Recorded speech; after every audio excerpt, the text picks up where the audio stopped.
And from your perspective, what keeps you going in doing the wrestling business? What was that one motivation to keep you going every single month in every wrestling event that you had? I would say the thing that keeps me going is just wanting to continue to create art. This is Mm. this is my art, and I love making matches that are special to me that I can go back and watch and show people, and just like I've had people come to me after shows and be like, "Hey, this was my first wrestling shows. I love that." Like you Yeah. just said, "This is my first death match. Holy God, I love death matches now because of you." Those are the coolest things. Like when Yeah. you get to do that for people. So I think being able to at least put myself in a position to make more art for people is always going to be a driving factor in wrestling, because that is what it comes down to with wrestling. I mean, like, again, whatever I'm throwing my way, whether it's supposed to be the bloodiest match ever, or it's supposed to be technical or comedy, I just want to make art in any way I can, you know? Hey everyone. This is going to be the first of 2 episodes that are going to be recaps that are audio only when it started. So I'm going to convert these to video, just so that the ones who didn't get the video portion on these audio episodes, I do hope we get to see what we were talking about during this time while we were recording for the first season of the PGTK podcast. And the second one, I'm still working on who might be going to be using the audio portions to video down the line. So I can't wait to see who I can meet up again and use this episode one more time. And hopefully recording will be back again sometime within the next week.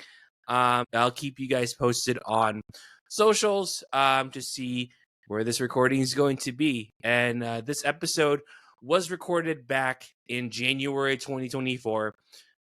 This was still at the beginning of the first season of this podcast, as it started to really materialize into something where it is today. And you get to see, as you can tell, I have a haircut now, but back then I still had a full head of hair while we were recording it. So without further ado, here is the video episode featuring Dimitri Alexandrov. Thank you so much for having you on this episode, Dimitri. How are you? I'm doing fine. Thank you for having me. Good. So 2023 has been a big year for you in the professional wrestling business. How was your 2023? I think it was one of those years you call like a level up year, you know, a lot of good things, whether it was just some, you know, getting some like notice for certain things I'm doing in both the Austin scene, but also in like a lot of I'd say the greater United States. Now I'm getting some bigger opportunities now coming my way for what I did this year. I just a really good year, you know, just one of those years where it's like, hey, this feels like a step up. You know, sometimes wrestling can be very like, okay, we're just kind of trudging along, but this was very much I can feel it, and it feels good. Like at the end of the year, you look back and like, man, I had a really fun year, so I want to keep that momentum going. What were some highlights that you've had during the year? I would say number one of them, I would say just in terms of like Texas, you know, just a few companies putting their stock in me. Inspire AD, definitely a company that I feel like has really, you know, like given me a lot of opportunities, whether it was wrestling Joey Janela, wrestling, having the first death match for Inspire AD with Cass. Really fun things to say out loud and like, hey, I did that there, you know. And of course, me and Brian Keefe had a real fun one back in November. I was really happy with. I just say like, Inspire is definitely one of those ones that really like gave me the ball and let me run with it, you know, and that felt really good. Outside of that, I'd say like I, you know, debuted for like Circle 6. That was one that was really cool, you know, working with them, Atticus Kogar, working with him, that doing a light to prison match, something I never thought I would do in wrestling, and certainly something my trainer looking back would be like, come on now, what are you doing?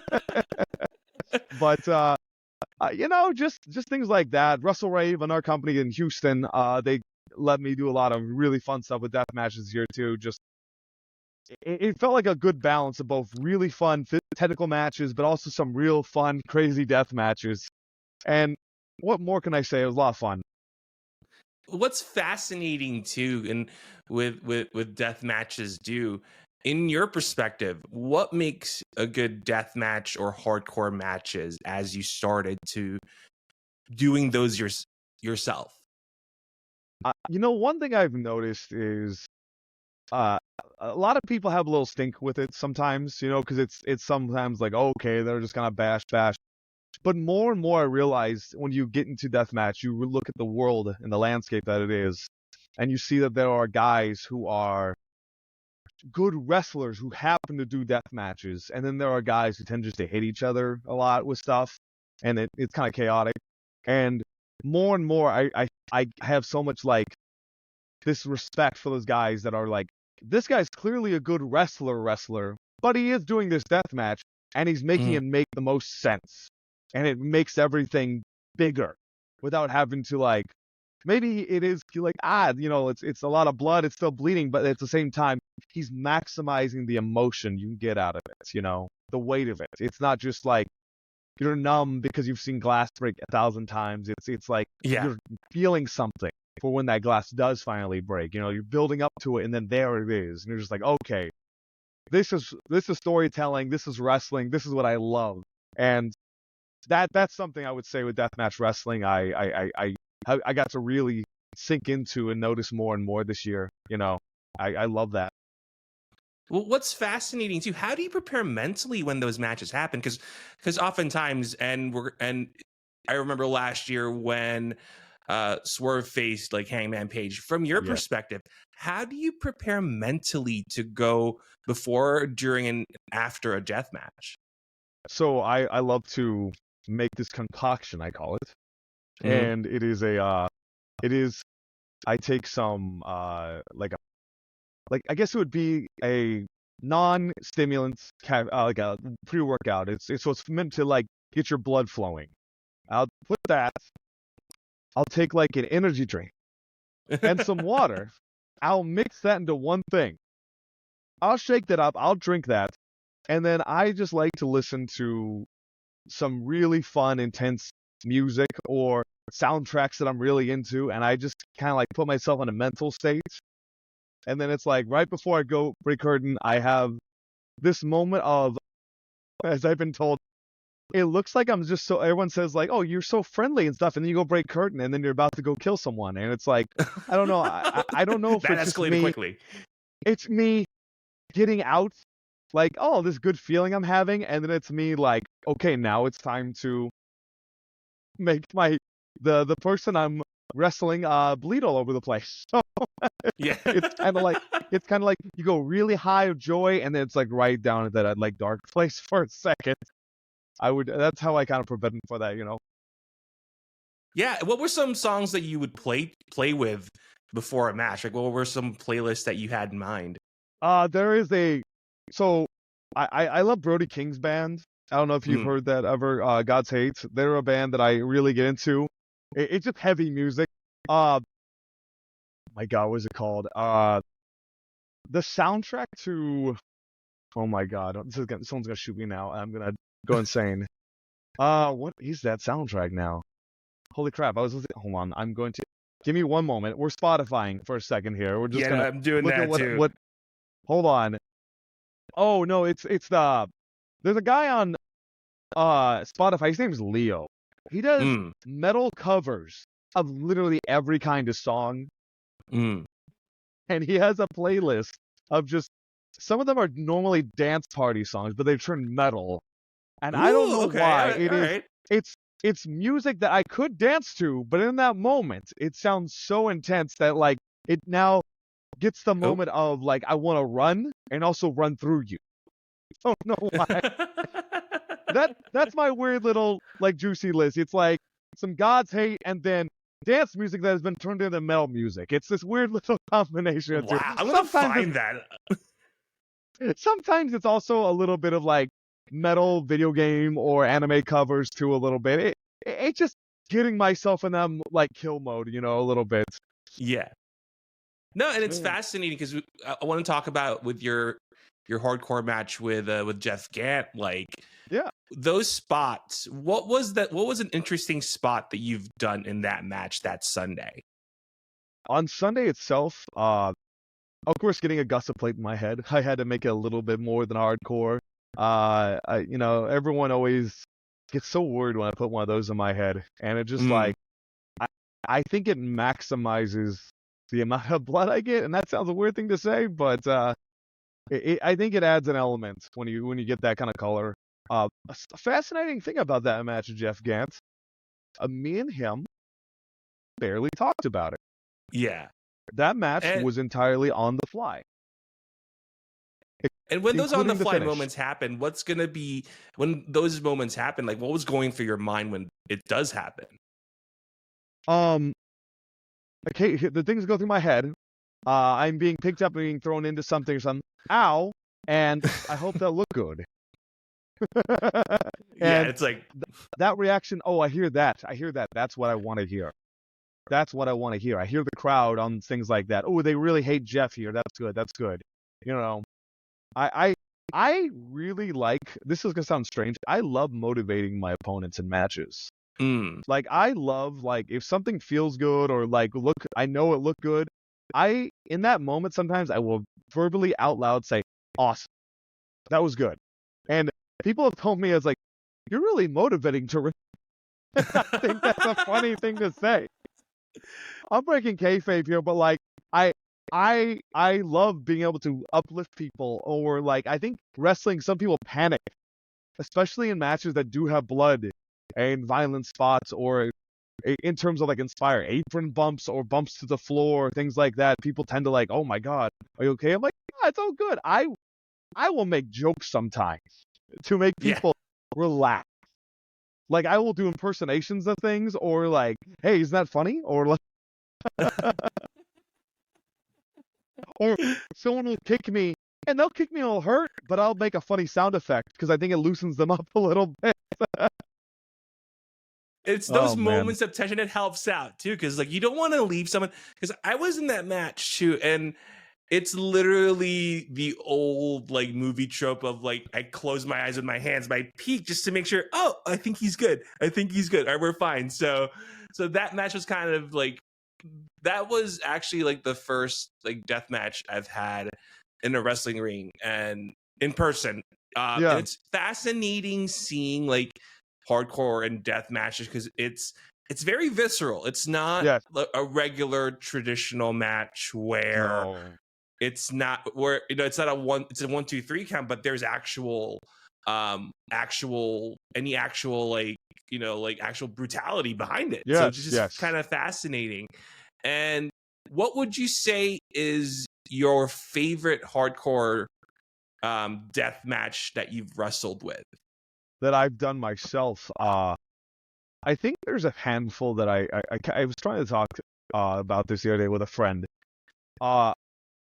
My choice. I had a really fun one last February with Mm. Atticus Kogar. It was my debut for Circle 6. He was their champion at the time, and he was injured. He had a really bad ankle. That being said, we worked a match we had something like 10,000 thumbtacks and various thumbtack Oh, things. And he also is notorious for using I don't know if you've seen the skewers. He's okay. very notorious for using these little green skewers, and he'll put them in your head or in your arm. And Oh. we did not do the arm. We did not do the arm. I was a little Right. iffy on that, but we did the head. And we had this match that was hyper brutal, and he would never know that he was the one that was hurt. Like, Oh. we did this match where he could barely move his ankle and stuff, and I just like, it was this match where we completely let them know a little bit. Like, we worked it. Like, I worked holes and stuff and put like his leg in the tacks and stuff like that. But it Uh, was a match where we completely made them forget he really was hurt, and they thought it was just a injury in the match. And I love that match because of that. Another one, I'd say, I had a match with Angel Blue. mm, I don't know if you're familiar with Angel. She's a very small person, and despite being a 5 foot tall woman, she has the personality of a 7 foot tall person, and she wants right. everyone to know it. Very loudmouth, loves to be like the best heel in the world. She's had people throwing toilet paper at her and stuff. I had her very first death match. She wanted to do one really bad. We did Mm. it for HOT at actually that same venue you saw, Come and Take It. We had it there, and I think we had like some of one of the most brutal death matches, and it was her very first one ever, and it was just we had gussets in our heads. I took the scissor bat to her, which Oh. she took it like a champ to the head, and she took a boxing glove covered in Mm. barbed wire and repeatedly hit me in the head with that. So, Oh oh no! yeah, yeah. I had Oh. that being said, it was fun. It was a match that just like brought a lot of oh my god moments and a lot of brutality out of her. She's just hitting me with a ladder. She had my head trapped in, slamming it down over and over and over again. She's using all her body weight on my head. It was just Ah. like wild. But I love those two matches. One very experienced in deathmatch, and the other their very first one. And those two ones right there, they really stick out to me as my favorite ones. I've had some other ones in the past too, but those two from this past year, I just love them. I love them for very different reasons. I'm curious too, like after a match, what's like the debrief when that happens? What goes through your head after a match? Just it's you still have okay. I would say in the very first few minutes, you have this whole sense of it's like you're in a high, and maybe Mm. there is some intensity to it for a second. So a lot of times I like to go to the merch booth as soon as I can, just to calm down. But as soon as like I love to make sure my opponent's fine, and I love to be just like I don't know. You come off this high. It's like this angry high turns into a happy high.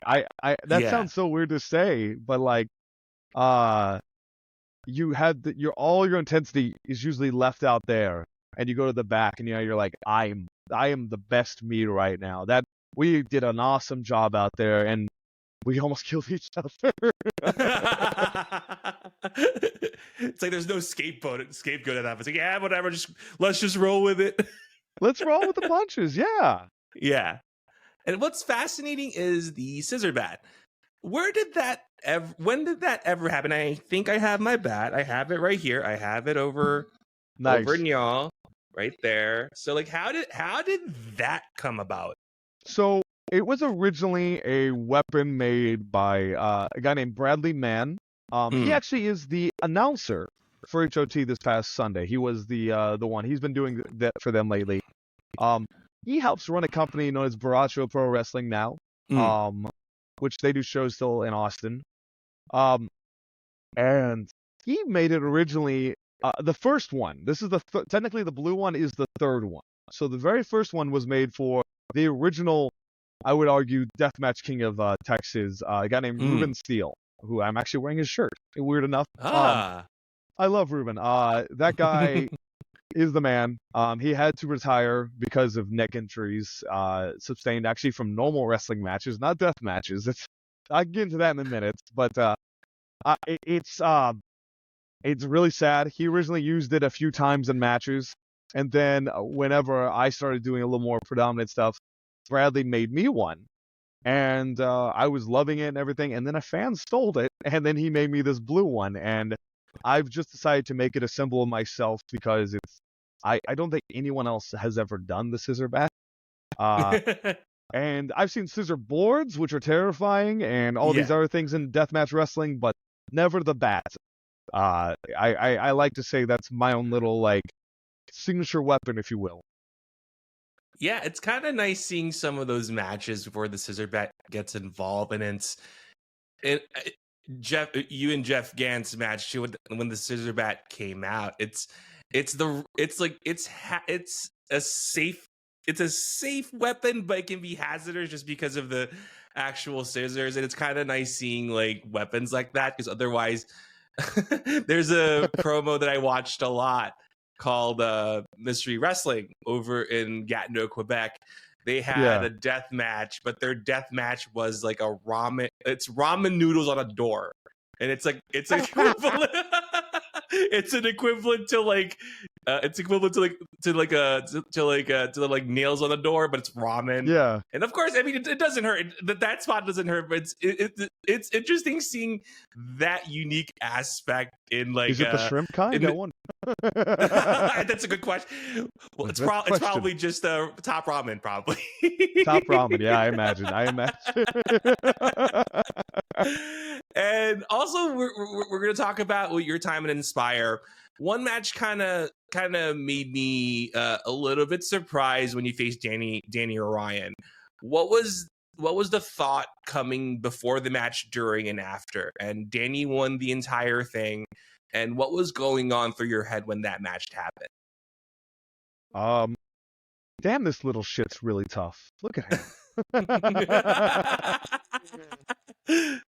I just keep chopping the ever-living hell out of him, and he just keeps getting up. That's what I was thinking. And, my God, he flew like 10 feet away when I threw him through the chairs. If you watch that clip where I whip him into the chairs, he flew. So, Danny is one of these guys who, you know, out of the school AAPW here in Austin, who is just, he gets it. He gets it. He gets it a lot. I don't want to pump this kid up too much, but I think he's got a lot of potential. I think he is just very good at kind of the idea of matches and kind of how they need to come up, you know, be structured and built up. And you know what? He wanted to do crazy like All Japan Wrestling with me, and I think we went out there and did pretty well. You know, some crazy bumps in that match. And especially with the new year coming up, what were some of your goals that you have in mind as the new year is already here in terms of your wrestling career? Well, this is the year that I am telling myself I'm going to Japan. This is the year it happens. Oh. It is my dream in wrestling. I first discovered wrestling, oddly enough, kind of a weird way, and Japanese wrestling was kind of at the forefront of that. And it's weird to say that when you're 4 years old and you discover Japanese wrestling. I'll get to it in a minute, but Japan has always been my goal. It's like a lot of people might say one of the companies that's on TV right now in the United States, but I just Japanese wrestling is something I just super respect and I love. Whether it's Japanese deathmatch wrestling or more of like your strong style, Kings Road style match wrestling. Ooh, okay. It doesn't matter. Those are all things that I love in wrestling. Like I have the weirdest combination. I loved FMW and like All Japan as a teenager, so it kind of fused together like that. So I don't know. It's weird to say like in the same sentence that my favorite wrestlers are all like either really technical and hard hitting guys or like these deathmatch guys. So it's a weird counterbalance to each other. So, but Japan is the number one goal. I want to do it this year. I think I can't say anything, but I have some feelers on it right now, and I want that to make those things happen this year. You know, so I want to say by the end of this year, I will be in Japan at one point wrestling. And I've had Brick on before, and he has aspirations in Japan. Now, if you have a dream opponent, no restrictions, win or loss, if you can name that dream opponent that you have this year, who would that be, and what type of match would you like to have that person? Oh my God. Okay. Same reaction as Brick. No limitations. Outcome regardless, win or lose. Okay. Can I give you two? Just because I would want one to be more of a traditional match, and the other one be a death match. Of course. Okay. There's no rules.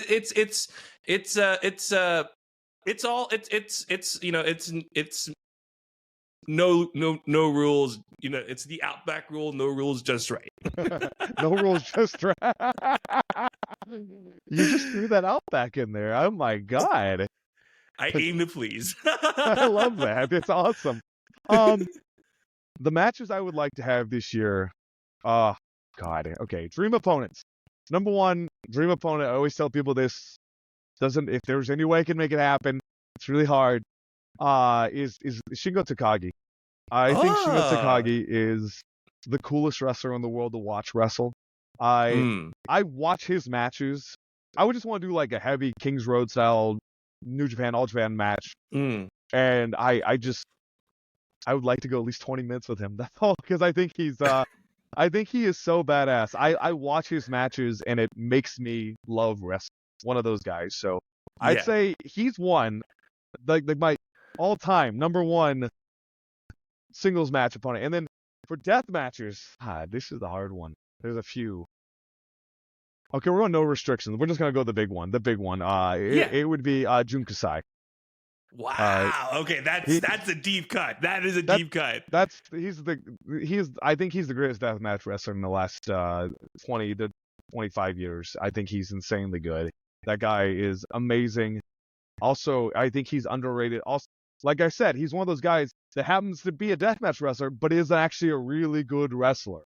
And a lot of people, you don't see that always until you watch him. Like last year, he had that match with El Desperado, and that match is insane. If you ever get a chance to go watch that match, it is, yes, it's a death match, but you see how they build it and everything, and it just Mm. like it's this art form that I love, and I would love to do that with him. Those are the two ones. I know those are huge ones.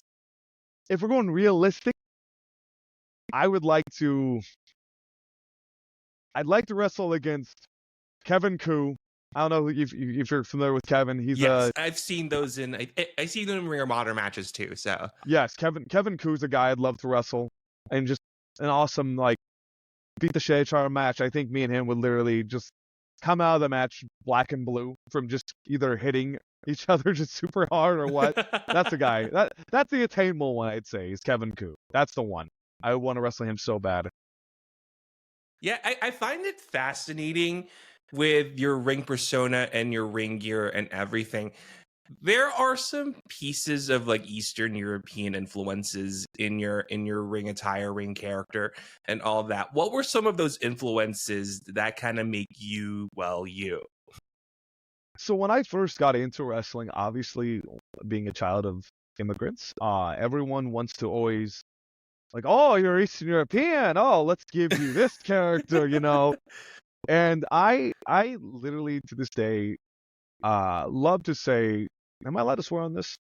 Have I sworn already? I Yeah, don't go even for it. know. Go for Okay, it. fuck you. I do not need to do some basics. Not to you, but just to those people. Fuck you to people who want to shove a stereotype in my face. Yeah. My whole like character and how I look at everything I do in wrestling is I am combating the Mm. negative stereotypes that I think have come about uh, Eastern European, Russian, you know, anyone of that descent. And it's I think a lot of people want to just be like, I come out, I do hammer and sickle, I sing Russian national Right. anthem, and Right. it's just like, man, it, I hate that. I hate it so much. So Right. I'm literally trying to be an alternative, and I unapologetically will always do that. I just I do little influences. Yes, there's a little bit of oh my god, military kind of look to my gear a little bit like that, and it's very, if you know Eastern European stuff, it just happens to be there because there's a lot of that equipment produced. I try to do a little bit of that, you know, with it, but I'm also just like, stay away from the color red. Yeah. I I don't do I don't come out with the flag and stuff like that, you know. I do have my Ukrainian patch, which I always support Ukraine, but I don't want to create any kind of a caricature of my heritage, you know. I'm very much trying to paint more of an image that it's more than just what you think you know from Rocky 4, you know. So The Drago. yeah. Literally, the first booker I worked for was like trying to give me like a manager to come out and do literally some Nikolai Volkov shit, and I'm like, you know, I don't necessarily do that. I appreciate it, but let's not and say we did, okay? And what was the moment when you started wrestling? When did you start to get it? What was that Oh, that moment or a match? moment. I would say like God, it's terrible. My first year in wrestling is really strange to me. Like when I was active, because it's like I to this day it just felt like a weird because it was like a lot of weird companies I worked for. I was like in the time I was briefly living in Oklahoma and Mm, I was working for some very interesting companies. Let's just say that they're very weird up there. Uh and that first year feels like a blur. And then I moved to Toronto to continue training up there a little bit mm. longer. And when I came back from there, I came back to Oklahoma. I was like, no, let's not do this.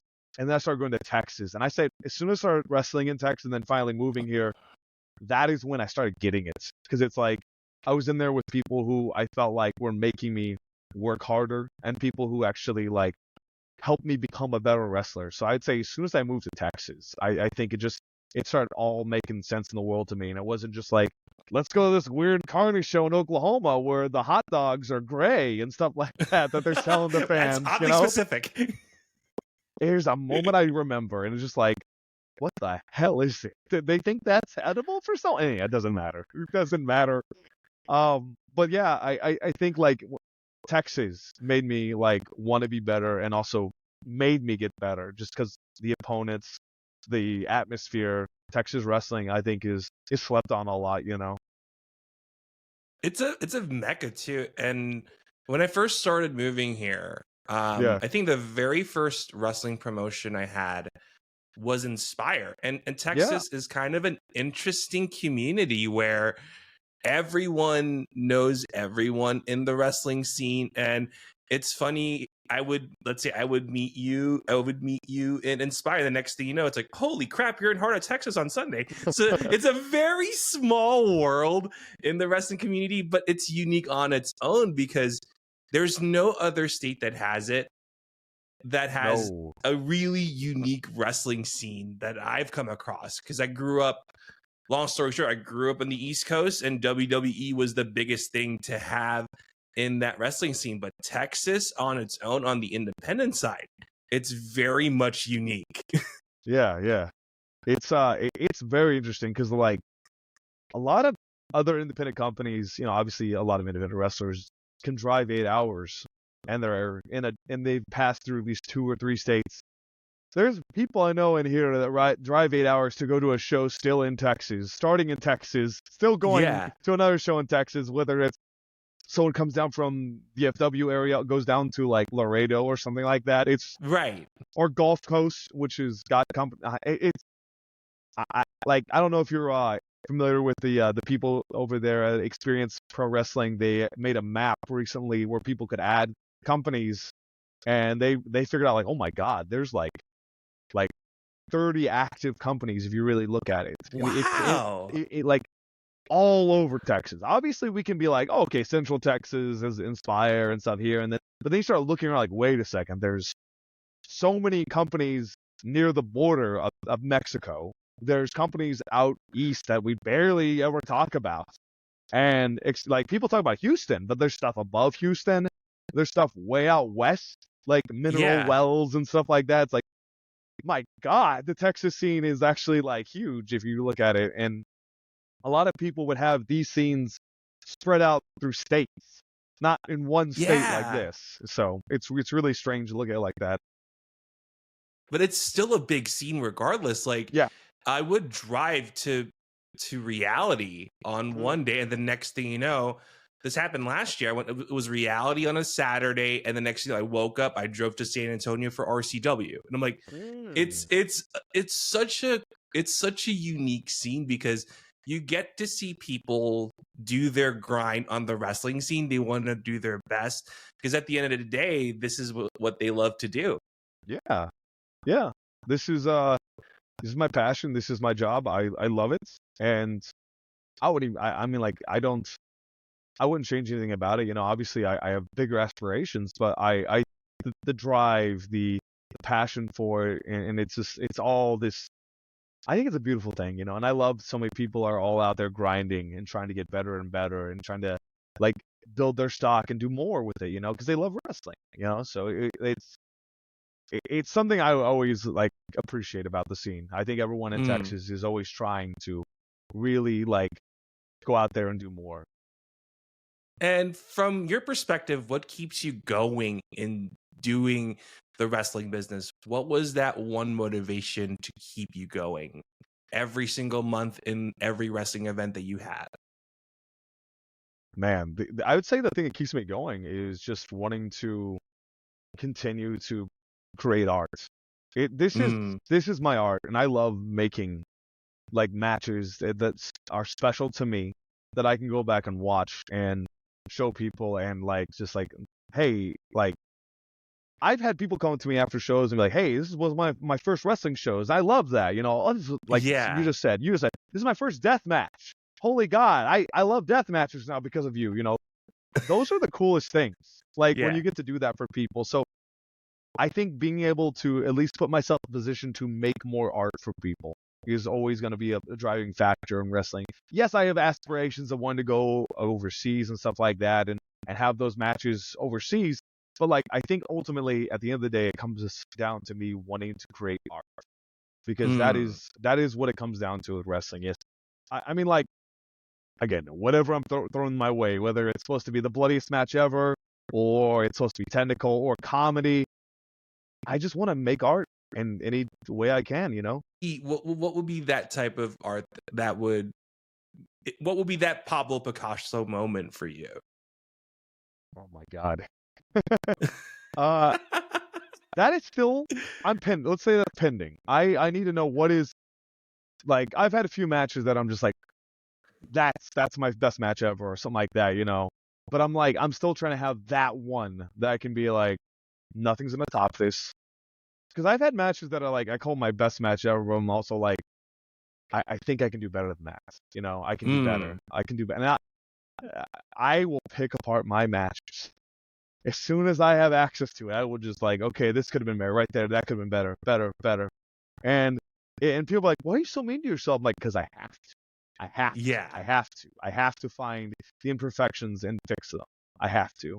But I still enjoy it. That's the thing. You have to find Oh joy. yeah, You of can't. course. It's not. Yeah, exactly. It's not I like know it's. people in wrestling who are miserable because they just like they can have good matches, but they will make it hard to the point where Mm. they're now miserable. And I never want to be one of those people. That being said, I will be critical of myself, but still enjoy myself. I guess that's a weird way to say it, but like try to be lighthearted with it, but also hypercritical. It's the weirdest yin and yang ever with it. It's literally like a rock and a hard place at that point. Yeah. I would agree. I would agree. And we're going to be close to wrapping up. Thank you so Sure. much for having you on. And I always end my conversations with this. The World Health Organization listed adolescents between the ages of 10 and 19. Around that time, people who are in adolescence learn things within that age range. If you could see young Dimitri Alexandrov at age 16, who is kind of like trying to figure stuff out on their own while figuring out what their purpose in life is, what would you give that young Dimitri that advice? Love of God, little Dimitri, you need confidence. My Mm, God, you're already pretty tall for what people would say. Just like get confidence in yourself. Stop putting yourself down. Stop yeah. being like so mean to yourself, calling yourself the tall, skinny kid. Go start working out now. It'll make you feel better later.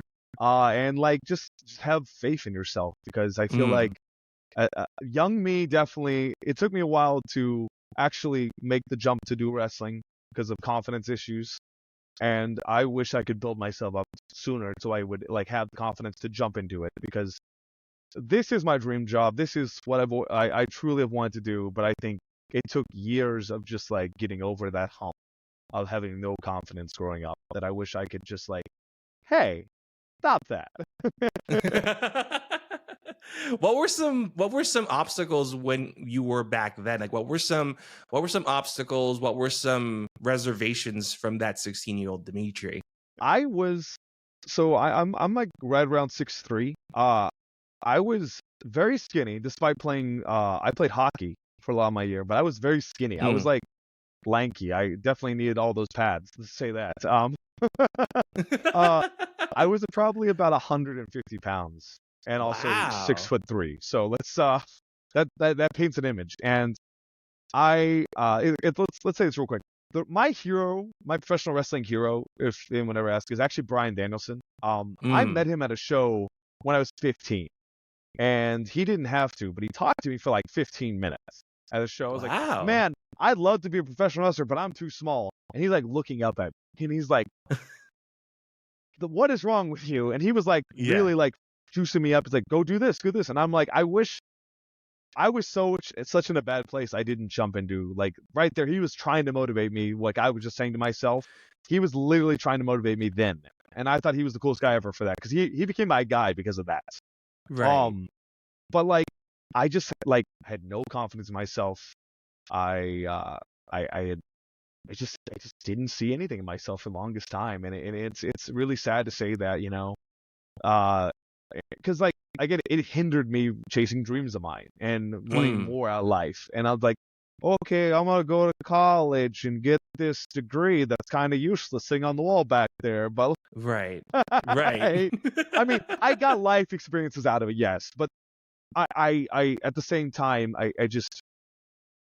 I wish I had had that go then, if that makes sense. I just wish I had someone kicking me in the butt a little harder to like get over like some of my like just not seeing anything of myself, seeing myself as really tiny and small and trying to make myself smaller.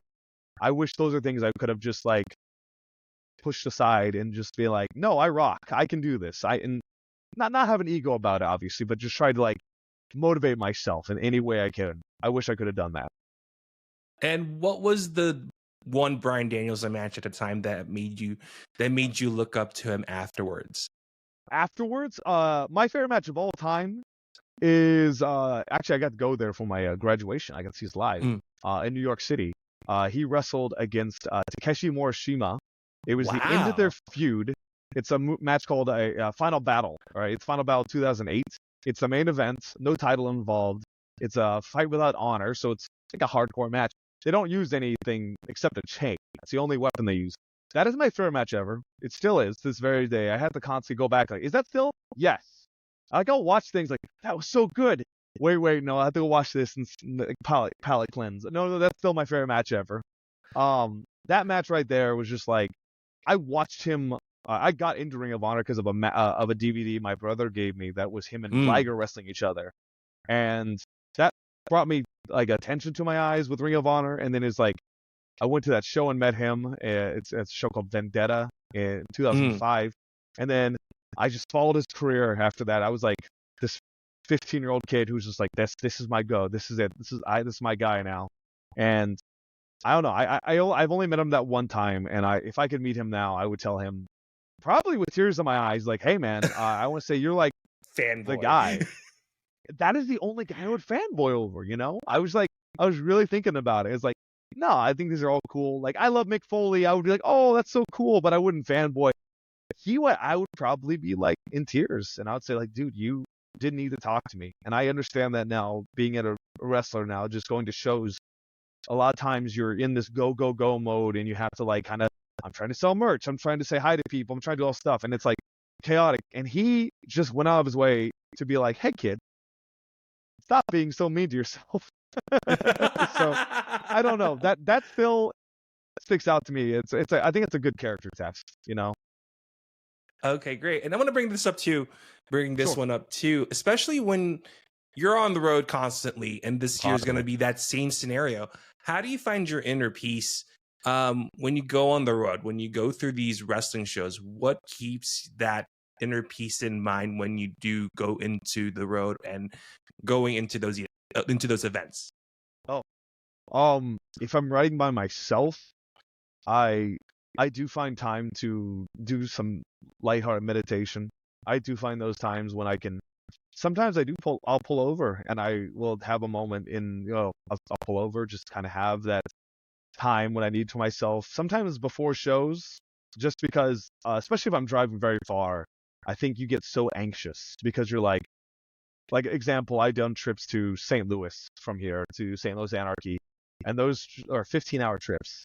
And it's just like you drive all the way up there and you're like, okay, I'm a little too anxious. I've been in a car for all this time. I need to relax. I love to leave early so I have time to do these things. because I don't Yeah. like being a late guy. I never like being that person. So I'm just like, I'll leave super early Yeah. and I'll give myself time. And I always try to give myself time because I think that's a very important thing. If I'm with like other wrestlers or friends, I try to not talk nonstop wrestling. I try to have time we can play. Let's find out more about each other. Let's talk to each other about like things we like. That aren't just wrestling. And I try to have those moments now. And I think it's very easy for guys just to be in the car together. Let's see, let's talk about dirt. Let's talk about all this stuff. And I'm like, man, I don't know. Let's enjoy this. Let's enjoy the trip. Let's enjoy like each other. I also think another thing is where guys may leave in a hurry and stuff. You don't get that time to appreciate life and the journey that is wrestling. Having those time where you could pull over to a silly, truck stop or something, or like, example, I rode some guys to California and we stopped in Roswell because why not? Let's see a tourist trap, because we left with time to do that, because I think it's very easy to just be like, all right, I'm on the car. I have to get there. All right, this spot. And I'm just like, no, dude, let's take that time to appreciate the journey because that is something that I think is so important. Everyone's journey in wrestling is different too. There's no one way it's going to happen. And I think you should embrace the way you are currently going and also enjoy all of it around you.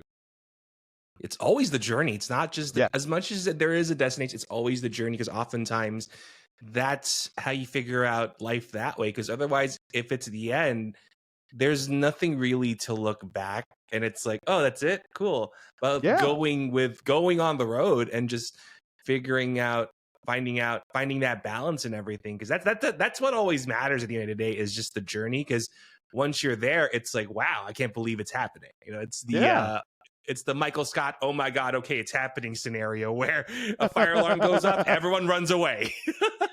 Yes. Oh my goodness. Oh man, we are just about out of time. We're just about time. But thank you so much, Dimitri, for having this episode. Where can we find you on socials? And what are some upcoming events do you have in store for 2024? Ooh, I can announce things by now because there's things that couldn't announce until then. That's fun. Dang it! This is good. You'll get to know, but everyone had to wait.